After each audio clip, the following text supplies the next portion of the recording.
Assalamualaikum warahmatullahi wabarakatuh. Halo semuanya, perkenalin nama aku Nurul Kalisa dari Prodi Jurnalistik kelas 3C Fakultas Dakwah dan Ilmu Komunikasi UIN Syarif Hidayatullah Jakarta. Pada video kali ini aku mau bahas salah satu teori yang super duper penting di rumpun komunikasi, yaitu teori agenda setting. Nah, video ini juga bagian dari tugas kuliah teori komunikasi massa yang dibimbing oleh Ibu Dr. Vita Faturrahma MSI.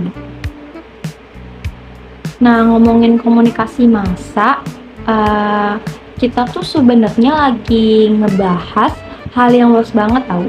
Karena komunikasi massa itu ngebahas gimana pesan bisa nyampe ke banyak orang lewat media.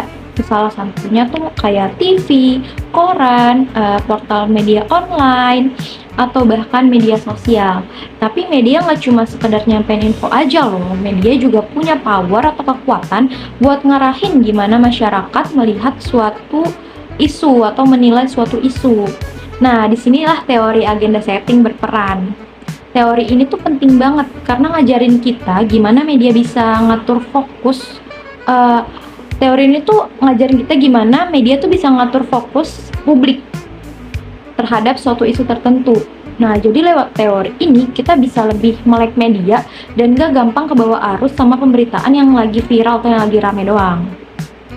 Asal-usul teori agenda setting ini juga pertama kali dikemukakan atau dikenalin sama Maxwell M. Combs dan Donald Shaw pada tahun 1972.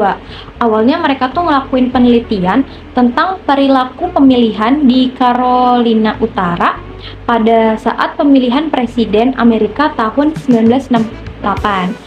Dari situ mereka menemuin fakta menarik bahwa isu yang dianggap penting sama masyarakat sebenarnya sangat dipengaruhi banget sama apa yang sering diberitakan oleh media. Jadi simpel banget. Kesimpulannya tuh, teori yang dikenalin itu, apa yang dianggap penting sama media bakal dianggap penting juga sama publik. Kalau media sering ngangkat suatu isu dan ngasih porsi besar, terus ngebahasnya terus-terusan, otomatis masyarakat jadi ngerasa, wah ini penting banget berita ini nih, wah ini tuh sangat penting buat kita tahu.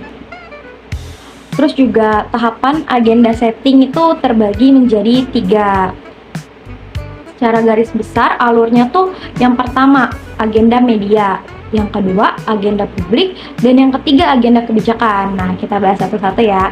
Agenda media artinya isu yang sering muncul di media atau menjadi isu media atau agenda media itu akan menjadi bahan obrolan publik, agenda publik, dan kalau udah rame dibicarakan terus menerus itu ngaruh ke kebijakan pemerintah, agenda kebijakan. Jadi prosesnya tuh kayak dari media ke masyarakat terus ke pengambil keputusan. Nah, contoh nyata dari teori agenda setting itu ya, di Indonesia nih misalnya isu tentang ijazah Presiden Jokowi yang sempet rame banget di media. Karena dibahas terus-menerus, akhirnya masyarakat juga ikut fokus ke isu tersebut. Padahal bisa aja ada isu lain yang lebih penting daripada isu ijazah Jokowi dan gak terlalu disorot. Yang sangat-sangat disorot tuh isu ijazah Jokowi ini. Jadi menggantikan peran isu yang seharusnya lebih penting karena media terus-menerus memberitakan isu tersebut. Nah, di sini kelihatan kalau media ini punya pengaruh sangat besar untuk mempengaruhi publik. Media punya pengaruh besar untuk mengatur agenda publik. Itulah yang dimaksud dengan agenda setting. Terus tingkatan dalam teori agenda setting ini terbagi menjadi 3 level. Yang level pertama itu agenda setting tingkat pertama, first level. Fokusnya tuh pada isu yang dianggap penting, fokusnya tuh terhadap isu apa yang dianggap penting. Contohnya nih, kalau media terus ngebahas soal beras naik, publik juga bakal ngerasa itu masalah yang besar. Nah, level kedua, second level, itu fokusnya terhadap bukan cuma apa isunya, tapi gimana isu itu dibingkai. Contohnya tuh pemberitaan tentang pesantren. Nah, bisa aja dibingkai dari sisi positif, kayak keagamaannya, pengajian, atau tempat pendidikan yang baik gitu bagi agama Islam, atau sisi negatif kayak kasus bullying di pesantren yang sekarang lagi naik.